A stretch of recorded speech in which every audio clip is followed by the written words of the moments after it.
పవన్ కళ్యాణ్ పై మరోసారి విమర్శలు చేశారు కాపు ఉద్యమ నేత ముద్రగడ పద్మనాభం. క్లబ్బులు నడిపే వాళ్లతో తనను తిట్టిస్తున్నారని మండిపడ్డారు. సీఎం జగన్ పాలనలో తాను ప్రశ్నించడం లేదని అంటున్న పవన్ చంద్రబాబు సీఎం అయ్యాక ఏ మడుగులో దాక్కున్నారని నిలదీశారు. దమ్ముంటే ప్రెస్ మీట్ పెట్టి తిట్టాలి కానీ చాటు నుండి మాట్లాడటం మగతనం అనిపించుకోదన్నారు ముద్రగడ. పవన్ కళ్యాణ్ గారు మాట్లాడే తీరు చూస్తా ఉన్నారు. ఎవరో క్లబ్బులు నడిపే వాళ్ళ చేత నన్ను తిట్టిస్తా ఉన్నాడు ఆయన. అయ్యా దారుణం.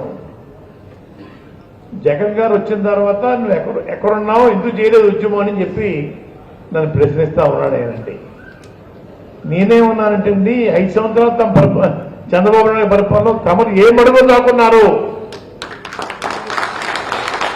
ఎందుకు దాక్కున్నారు, ఎందుకు బయటికి రాలేదు అన్న విషయం చెప్పండి అయ్యా, అప్పుడు నేను మాట్లాడతాను. నాకులాగే మీరు ప్రెస్ మీట్ పెట్టి నన్ను తిట్టండి, ప్రశ్నలు అడగండి, అన్నింటికి చెప్తాను. నేను అడిగే ప్రశ్న కూడా మీరు సమాధానం చెప్పాలి. అంతేగాని ప్యాకెట్ క్లబ్లో ఉన్నటువంటి మాట్లాడించకండి.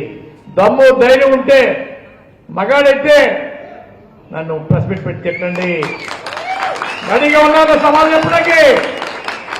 అంతేగాని చాటు నుండి తెరకాల నుండి మాట్లాడటం కాదు, అది మగత.